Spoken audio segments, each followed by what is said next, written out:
courtyard, a tree with flowers, and a table of delicious food.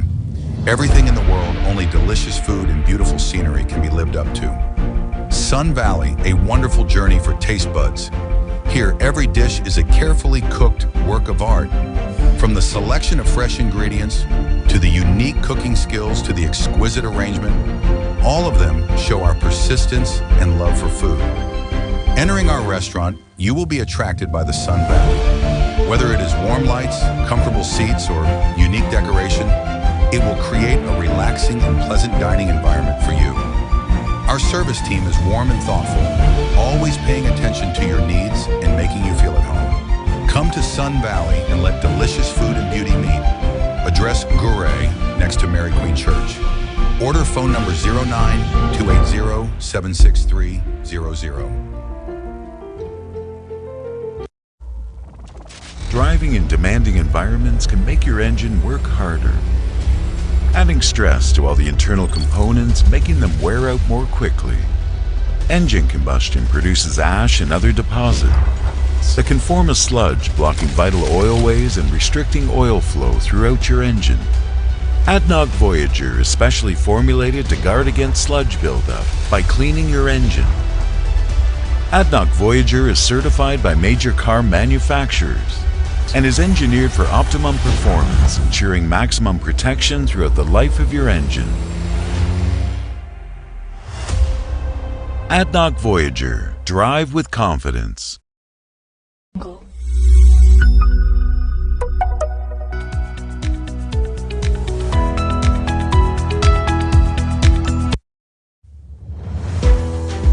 In South Sudan's toughest environments, you need machinery that's built to last. Introducing Hitachi, Japanese engineering, trusted around the world. From quarries to construction sites, from mining to material handling, you need machinery that delivers performance you can count on.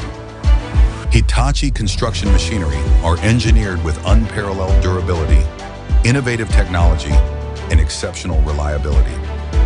Amar's company is the authorized dealer of Hitachi construction machinery in South Sudan. Our product ranges include different sizes of excavators, wheeled loaders, backhoe loaders, hydraulic breakers, cranes, foundation machines, and rigid dump trucks. We offer unmatched after-sales support and also provide genuine machinery parts, premium lubricants, and expert services to keep your machinery running smoothly. Visit us at Amar's house along Rock City Road, adjacent to Rajaf Church, Juba, South Sudan.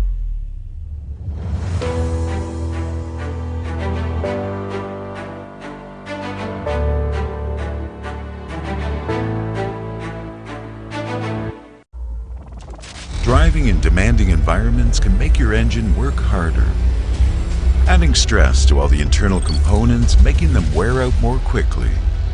Engine combustion produces ash and other deposits that can form a sludge, blocking vital oilways and restricting oil flow throughout your engine.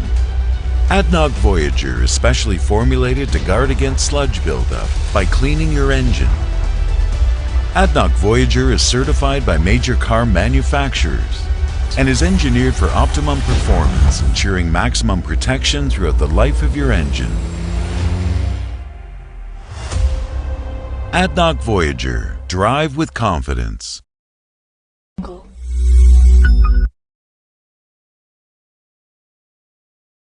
Good morning, residents of Juba. My name is Dr. Suresh Raghavaya. I'm a liver and pancreas specialist at Gleneagles Hospital, Bangalore, India. That I will be coming to Juba on the 30th and 31st of May for a medical camp to be held at the Juba Medical Complex. I will be very happy to consult and examine you and offer you my advice. Thank you and have a great day.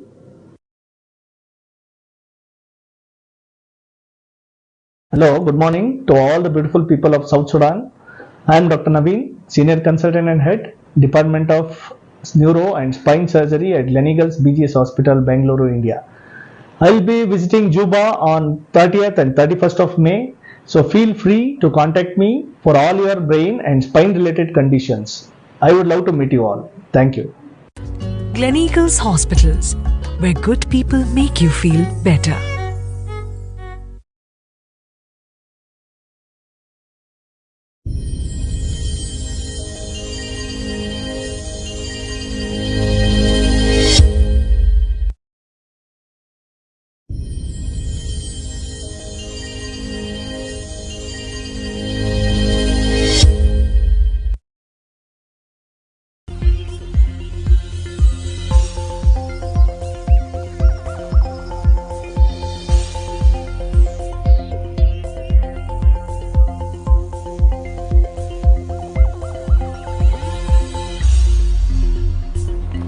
Regional leaders adopt a new action plan towards addressing the ongoing instability in Eastern DRC. Government unveil women and children empowerment projects. And authorities in Reng launch Reng River Port Marakal Road construction. Warm welcome, viewers of SSBC. Thank you so much for joining us from wherever you're tuning in. We're coming to you live from Juba. My name is Gore Anthony. Starting our news tonight with presidential decrees. President Salva Kiir Mayardit issued a number of decrees effecting changes in the government as here under. Republican Decree number 208, 2025.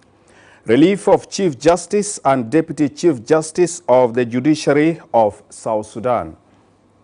Pursuant to the provision of Article 133, 1 and 2 of the Transitional Constitution of the Republic of South Sudan 2011 as amended, read together with Section 61A of the Judicial Act 2008 and Section 38(1) of the Interpretation of Laws and General Provision Act 2006, I, Salva Kiir Mayardit, President of the Republic of South Sudan, do hereby relieve Chief Justice and Deputy Chief Justice of the Judiciary of South Sudan from their respective positions as here under.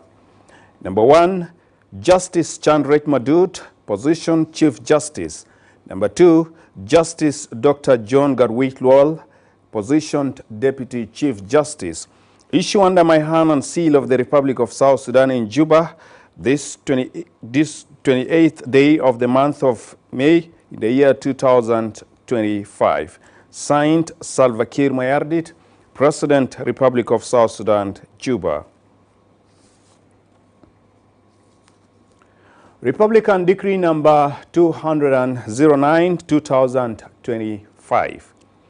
Appointment of Chief Justice and Deputy Chief Justice of the Judiciary of South Sudan.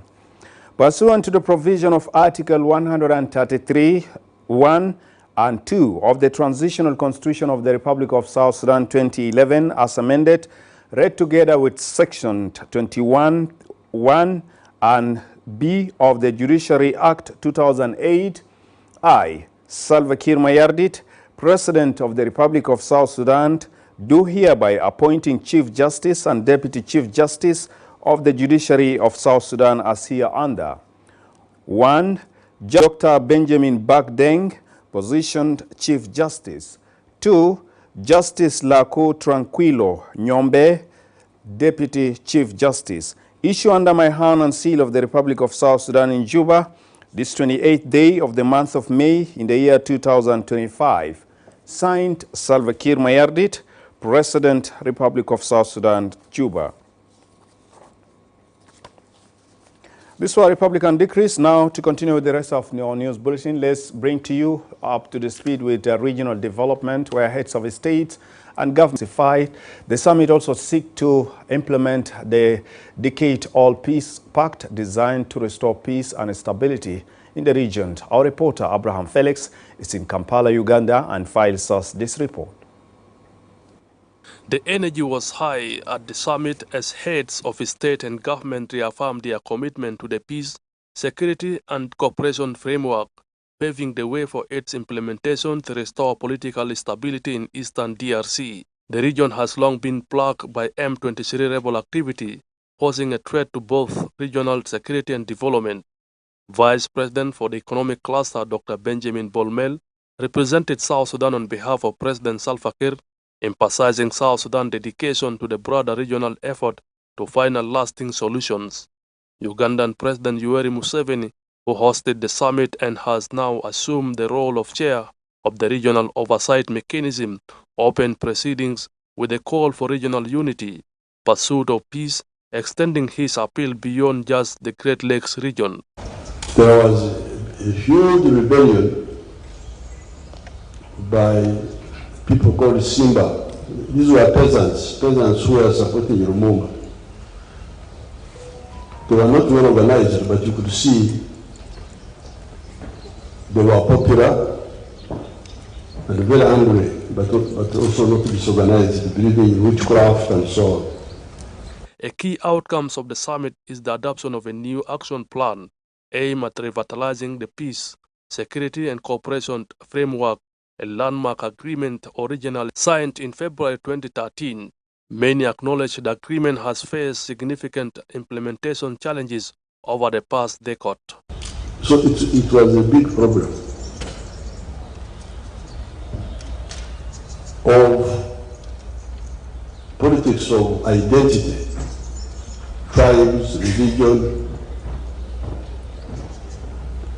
not listening to the nationals and depending on external support. Now, His Excellency referred to it, the new dimension, and also not caring about the neighbors. The oversight mechanism serves as a primary decision-making body for the framework. This annual meeting provides an opportunity for leaders to assess progress and renew their collective commitment to peace and stability. Abraham Felix, SSBC. Reverting your attention to medical situations in the country where government continues to advise the public to adhere to preventive measures against the spread of cholera, which has claimed life of many people and infected majority of others across the country. This follows a briefing by the Vice President for Service Cluster, Josephine Joseph Lagu, by the Acting Minister of Health, James Hothmai, who was accompanied to the venue or to the Vice President by the Ministry's Under Secretary, Dr. Anind. More in the following story by reporter Hitler Gaga. Vice President and Chair of Service Cluster Josephine Lagu on Wednesday listened to updates from the Acting Minister Hothmai and the Under Secretary in the Ministry of Health, Dr. Anind Ngotngot, about the status of cholera outbreak across the country, especially for the past 2 weeks. These cases, 32 deaths out of 19 facilities were reported in 30 counties, and these cases came from the following areas: 652 from Robkano, 471 from Juba County, and then 333 in Gorial East County in Warabi State, and then 320 registered in Toin North in Warabi State again. Speaking during the meeting, Vice President Josephine Lagu urged the public to continue to adhere to the preventive measures announced by the Minister of Health and report any suspicious cases to the nearest health centers. As part of combating the disease, public are urged to continue adhering to the already announced preventive measures by the Ministry of Health. Among them, boiling drinking water, using of pit, latrine, and practice of hygiene and sanitation. In another meeting, Vice President and Chair of Service Cluster Josephine Lagu met with the chairpersons of commissions and discussed their activities and major challenges facing the different commissions in carrying their duties. Our challenges has been extremely very difficult for us to find a workplace. Many commissions were renting, and there has not been outgoing money to pay those rents, so most of the commissions were chased out from their buildings, and now they don't have those places to work. Services, resources are no longer there, so things like water, if anybody at all has a building, you cannot afford utilities, you cannot afford to maintain those offices. The other one we came for is that commissions are here and we are part and parcel of the executive, but we seem to be left out in any function that being done by the government, and we are not considered if there are functions of the government. The commission are not invited.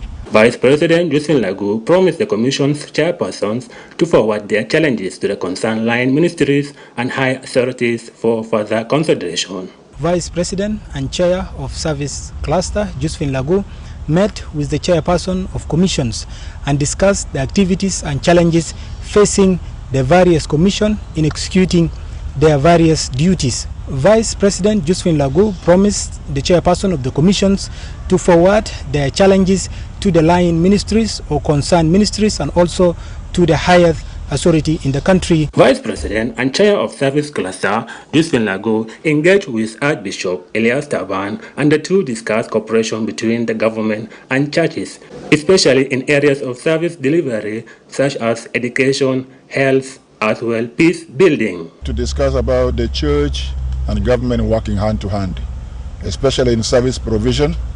We have a lot to do together in common with the government. Education, health, those are some of the services that we can render together. Peace building, reconciliation and healing. It is a shared thing between us and the government. So I came today to just congratulate her because since she was brought into the position, I've never come to her office.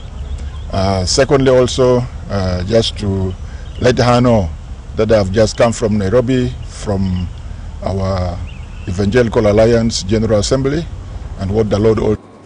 Moving on, Juba City Council authorities are developing a new urban development plan aligned with the national standard as embarked on enhancing city infrastructure project aimed at beautifying the capital. This follows briefing to the Vice President for Infrastructure Cluster, Taban Dengai, and the delegation from Juba City Council led by Deputy Mayor for Administration and Finance, Tik Mayardit. The delegation also shared outcome from the recent participations in the Mayor's Forum for the IGAD member states held in Addis Ababa, Ethiopia. It is marking the first time for South Sudan to have taken part in these discussions with the year's forum addressing challenges related to migration, displacement, and urban development. In that conference, we really benefited a lot. We have talked to the City Alliance, and City Alliance are the ones which are funding the cities, which are being turned into the urban development. And in that kind, we also agreed with the City Alliance to fund our cities. We did not only defend our 4 cities, but we defend 10 cities from South Sudan and 3 administrative areas, so that they can also be considered as the cities of South Sudan.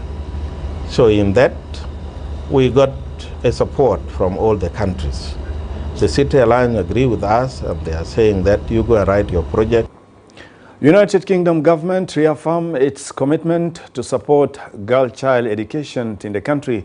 This follows a meeting between the National Minister of General Education and Instruction, Dr. Kuyok Abol Kuyok, and the UK Ambassador to South Sudan, David Ashley, in Juba on Wednesday. In a statement to SSBC, Minister Kuyok acknowledges UK's support in improving the country's education sector. Ambassador David Afghanistan sector. We have done a lot of progress in terms of girls' education. We are almost attaining gender parity in primary education. If you look at the number of girls and boys in primary schools, is almost the same. But although we experience some problems when the girls progress to secondary education. So we reviewed that. Given the current situation in terms of budgeting in the UK government. So it is also important for us as the government of South Sudan to improve on our own domestic financing. I think we need to put our money in education. The ambassador and his staff committed themselves to continue to support education in South Sudan, which is good. So we'll continue to work with them in this partnership so that the gains that we have had should not be lost. Proud of our improvements in primary and secondary school, and particularly the increasing enrolment of girls and boys at primary school. So we remain committed to supporting South Sudan in terms of education. Clearly, for any country to develop, education is critical. So as well as our support, we are looking to the government to invest more in terms of education moving forward. It needs to be a critical part of the budget. And as in any country, development has to rest on peace as well. And so clearly we hope we will.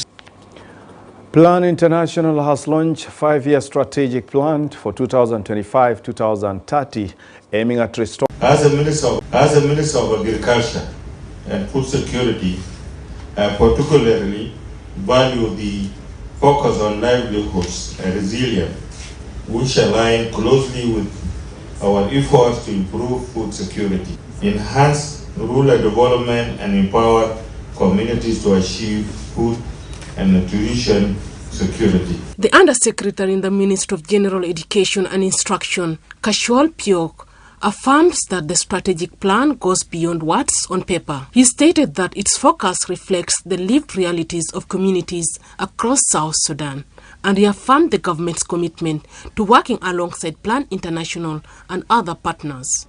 I am deeply encouraged to see that this strategy places girls' education, child protection, youth leadership, and humanitarian response at its core. Angela Murithi, Regional Director for Plan International East and Southern Africa, voiced concern over the many girls whose dreams of becoming doctors or lawyers are crushed due to systematic barriers and harmful cultural practices. This new country strategy from Plan International is more than just a document. It's a commitment, a promise to place the rights, voices and aspirations of children, girls and young people at the heart of everything we do.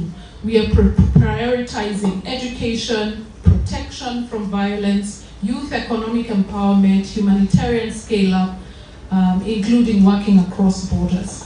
In his remarks, the interim country director of Plan International South Sudan, Paul Lusatu, says children are the heartbeat of the nation. He outlined the 4 key pillars of the new strategy, which is inclusive, quality education, protection from violence, youth leadership and economic empowerment, and expanded humanitarian and cross-border programs. These children are the heartbeat of our nation, and today, through our collective efforts, we reaffirm our commitment to building a future where their dreams are within reach.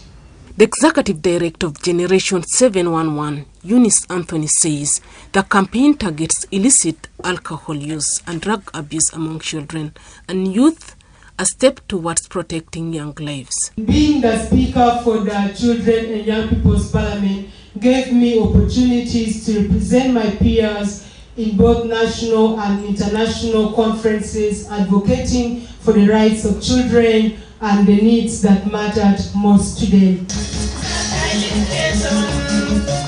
The new strategic plans aims to tackle the root causes of the challenges faced by girls, vulnerable children, youth, and women across South Sudan.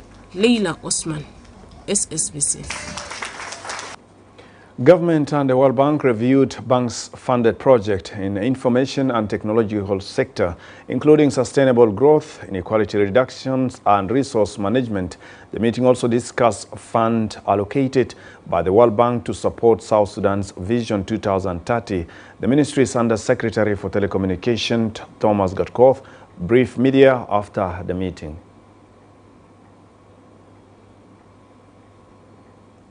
This meeting dwells on our project, the optical fiber project funded by the World Bank, and we were discussing how we can move forward on this direction. That had been in the managerial stages, which we want to overrun during this period. So it has been a very fruitful meeting. We have had shared ideas, we shared our experience, we secured the support of the bank.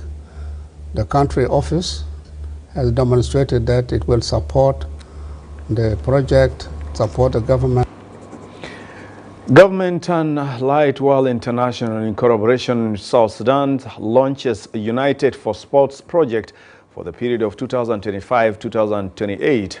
The project aimed at fostering unity through sports activities across the nation. Victor Lias files us this report.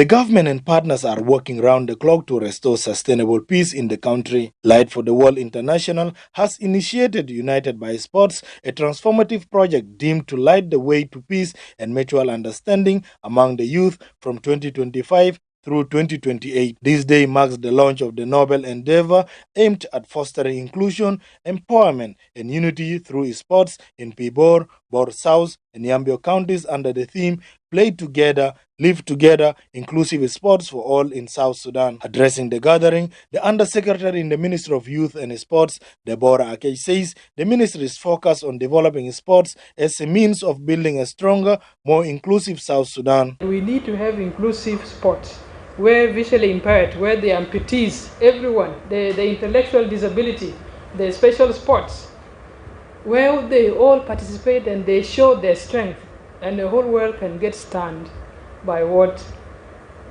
the footballers who are visually impaired can do. Our vision for United by Sport project, of course, it is to enhance intercommunal solidarity and peaceful coexistence in Bor, Pibor, and Yambio by 2028. The Acting Director General for Basic and Secondary Education in the Ministry of General Education and Instruction, Elizabeth Ferdinand, says education and sports never part. This project will empower the youth, promote teamwork, and provide opportunities for all, regardless of background or ability. We believe that education in South Sudan must be truly inclusive, universal, and comprehensive. All the partners working for disability inclusion to come and join hands together with Light for the World, and we have to promote inclusive sports in this country. The chairperson of the South Sudan Union of Persons with Disabilities, Agustino Wudu, says sports are a source of strength and dignity for persons with disabilities. He says the union welcomes this initiative and looks forward to active participation for all. Let us support this initiative, because it will not end here. We need to take it to the rest of the states. And sport can create doors for building peace among communities, bringing conflicting communities together. This project targets 9,000 direct beneficiaries, 60 schools, 24 coaches, and 2 sports federations over the 3-year period, while indirectly reaching out to over 30,000 persons in a bid to fight hatred and discrimination and promote peace. Victor Elias for SSBC News, Juba. And moving on to the Commissioner General of South Sudan Revenue Authority and Simon Akoedeng, along with the Deputy Taband, laid a foundation stone for the construction of custom bond warehouse in Juba on Wednesday. Speaking during the event, Akoe says the facility would play a key role in enhancing revenue administration and collections, as well as providing adequate storage for space for imported goods entering the country through border points of Juba International Airport. The project is being implemented by Zergaba Trading Agencies, General Trading Limited, and the Construction Company Limited. Additionally, the Commissioner of Corporate Service Division, Kirior, and of Custom Division, Akech both emphasize on the importance of the project in strengthening custom structure and improving service delivery in South Sudan. The South Sudan Revenue Authority leadership reaffirming commitment to modernizing the country's revenue system and boost resource mobilization in the country. Today is a day of a critical milestone in the history of South Sudan, launching or unveiling the construction work of bonded warehouse. Following the directive of Commissioner General forming the committee which I chair to organize the construction of this important facility, we have arrived at the point of laying a foundation stone. We all are aware of the critical need of service at the level of institution, the South Sudan Revenue Authority, and particularly Custom Revenue Division. It is the first time of its kind for South Sudan Revenue Authority to officiate the construction of the bonded warehouse. By having a bonded warehouse will in a way solve many of our challenges, ranging from storage, efficiency of management of cargo at Juba International Airport. This is our place. But I want to make sure I need to be concrete, because there are some contractors given a contract and then they make it for the period of 20 years, of 5 years or 10 years, and then they are complaining about that it's making for 20 years. This is what I will not allow you.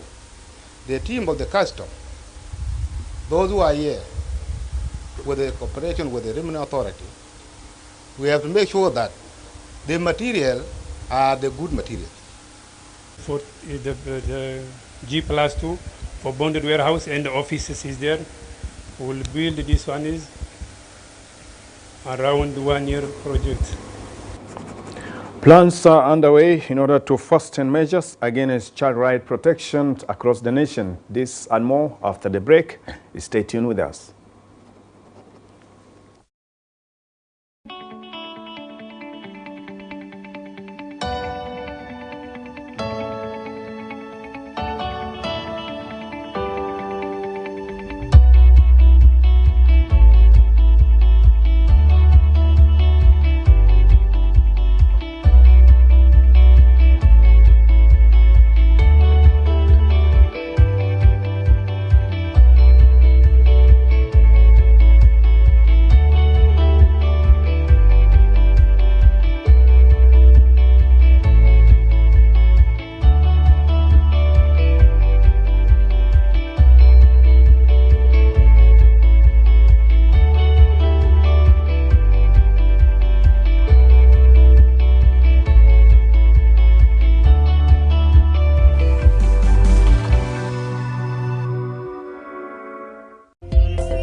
Welcome back from that short break. If you've joined us, you're watching us live from Juba. Moving on, stakeholders from the 10 states and 3 administrative areas in the country convened in Juba on a consultation on child protection shift. This program focuses on protecting children from violence, abuse, neglect, and exploitation. Our reporter, Abate Simon, has more in the following story. The states and administrative areas leaders on child protection has set to reviewing the existing systems besides identifying operational challenges to foster solutions. The Warab State Minister of Gender, Child and Social Welfare, Royce Anyang Teng, representing Greater Bahr Ghazal, calls on the line institutions to effectively support the child disarmament programs. To trust ourselves, and we push the challenges to fight for the GVB and also the child protections, and also to eliminate the risk of children associated with the armed forces. That we have to fight the risk of child adoptions, of child associating with the armed forces, and also the GVB, and encourage the girl child education.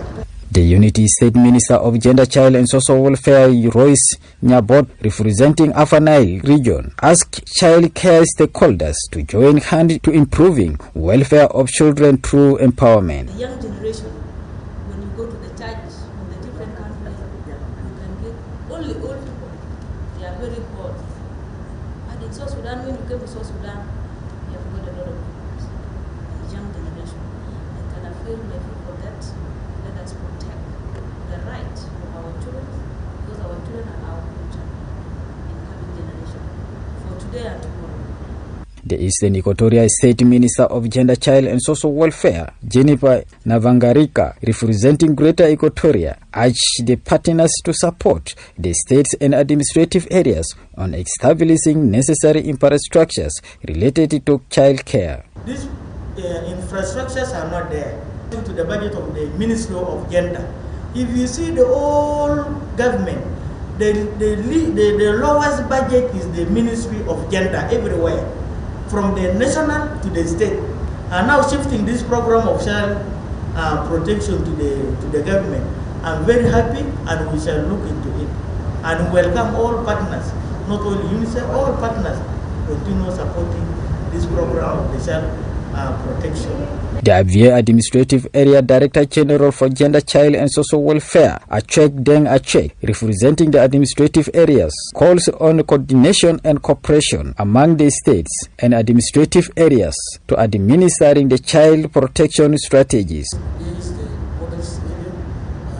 they are receiving the hosting many of the community, those that come from Sudan, those that come from the other side of the South Sudan also. Now we have full population in Abia. This one, they need a lot of strategy just for the coordination, more coordination. And what I didn't see mentioned here is coordination. We must coordinate with the neighbors, state governor near of us, to supporting us also for the protection issues. Like the child protection strategy shift, it tends to complement the program's guidance on preventing and responding to violence against children. Abate Simon Godo, SSBC News.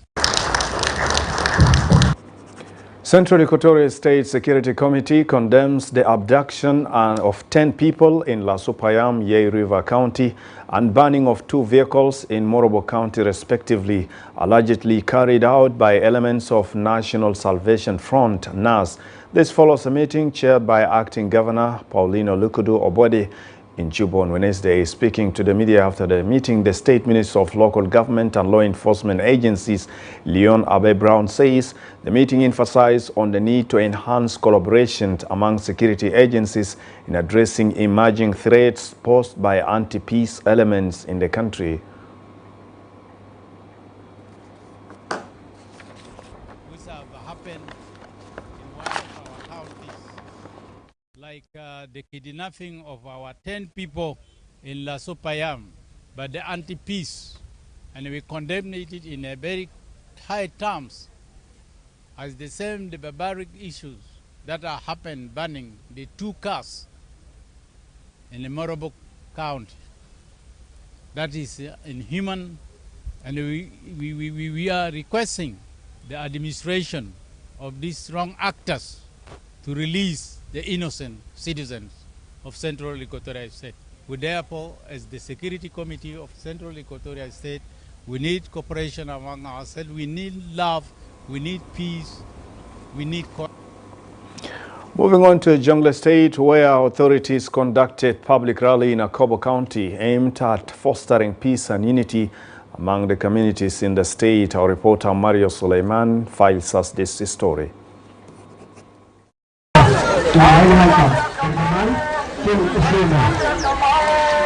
In her keynote address during the rally, the Speaker of Jonglei State Legislative Assembly, Amir Atanyaliar, underscores the state's dedications to peace as the foundation for progress. She highlights critical link between peace, food security, and infrastructure development.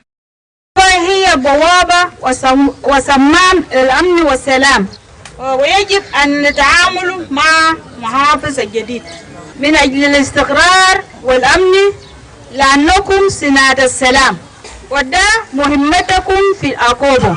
إلى أهلي ومواطنين أكوبا الشرفاء، نحن في حكومة ولاية جنغلي نعمل من أجل هذه الولاية. The State Minister of Local Government and Law Enforcement Agency, Simon Hosdole, urged communities of Akobo County to embrace peace as a catalyst for economic growth. He calls on the youth to embark on agriculture and to join the business sector. We are still holding the peace in Jonglei State. That is why we are here, all of us, as a government. I believe you have seen the whole heart any sign of parties that are here, they speak according to the government of Jubilee State. The State Minister of Education, Gordon Kongba, calls on all the tolerance and dialogue ambassadors to pave way for development in the area. The state, to county, Fayam, and Buma level, we have to continue working as one government. We have to remain as a united government. James Kwaj, the new commissioner of Akobo County, says welfare of the people and reconciliation is his priorities in the county. Presidencies, General Salva Kiir Mayardit, and the governor, Jonglei State, Dr. Gai Kok, for the trust that they give me as Akobo County Commissioner. I will make sure to implement the peace agreements. This peace will be trusted, and the community of Akobo are stand for peace. As you can remember, we are the peace lovers, and I came with a delegate from different parties. And these parties were present in Akobo, and I make sure that they will work without fear in Akobo community. The rally highlights Jonglei State ambitious plans to combat food insecurity through agricultural activities in partnership with international agencies. For SSBC News, the government and church have discussed cooperative effort to boosting basic service delivery in the area. Abia Chief Administrator Charles Joe Kabiye and the Bishop of Olobeid Catholic Diocese, Trill Kuku, discussed enhancing education, health services and other developmental projects in the area. In a statement to SSBC, Bishop Kuku expresses commitment to cooperate with the government to boosting education and health service delivery. Abia Information Minister Yohana Akol briefed media on the outcome of the meeting. منطقة أبيعي مولانا شارلز أبيعي جوك نيافة مطرانية الأبيض بعد وصوله وحضوره للمنطقة بهدف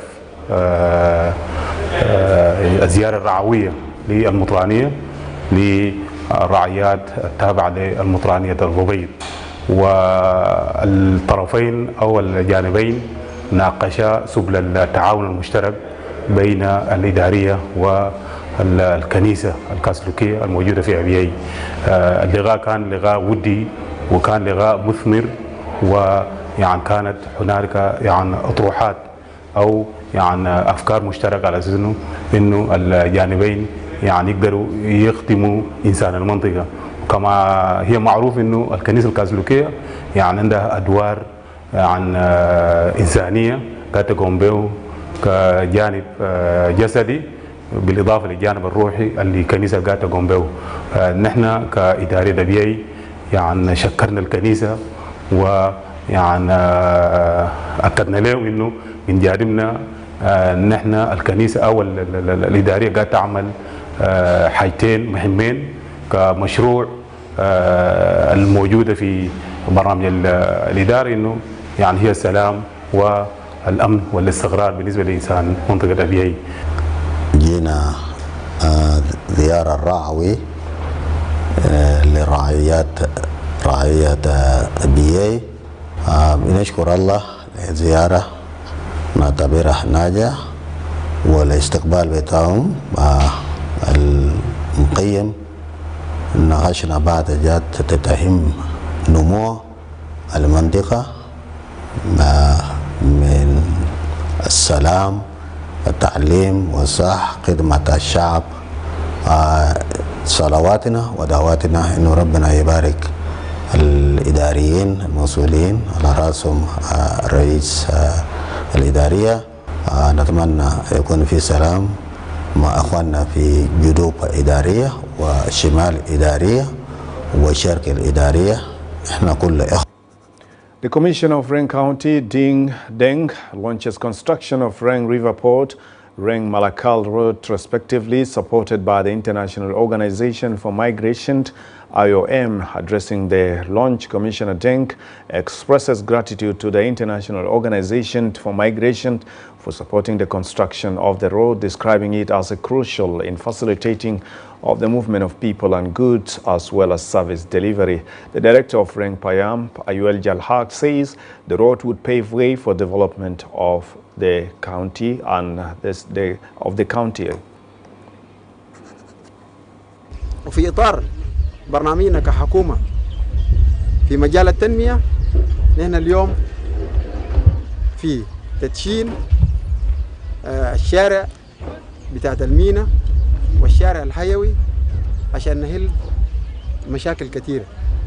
بنقول مبروك للشعب بتاع مقاطعة الرنج، مبروك لنقابة البوتات، مبروك لحكومة بتاعت ولاية أعلى النيل ومنظمة IOM بالتعاون مجتمعات ساهموا مساهمة كبيرة ساهموا. And with that, viewers, we have come to the end of our news bulletin. On behalf of the entire working crew, I am Gore Anthony saying bye-bye. Keep tuned to SSBC for the rest of our programs. Bye for now.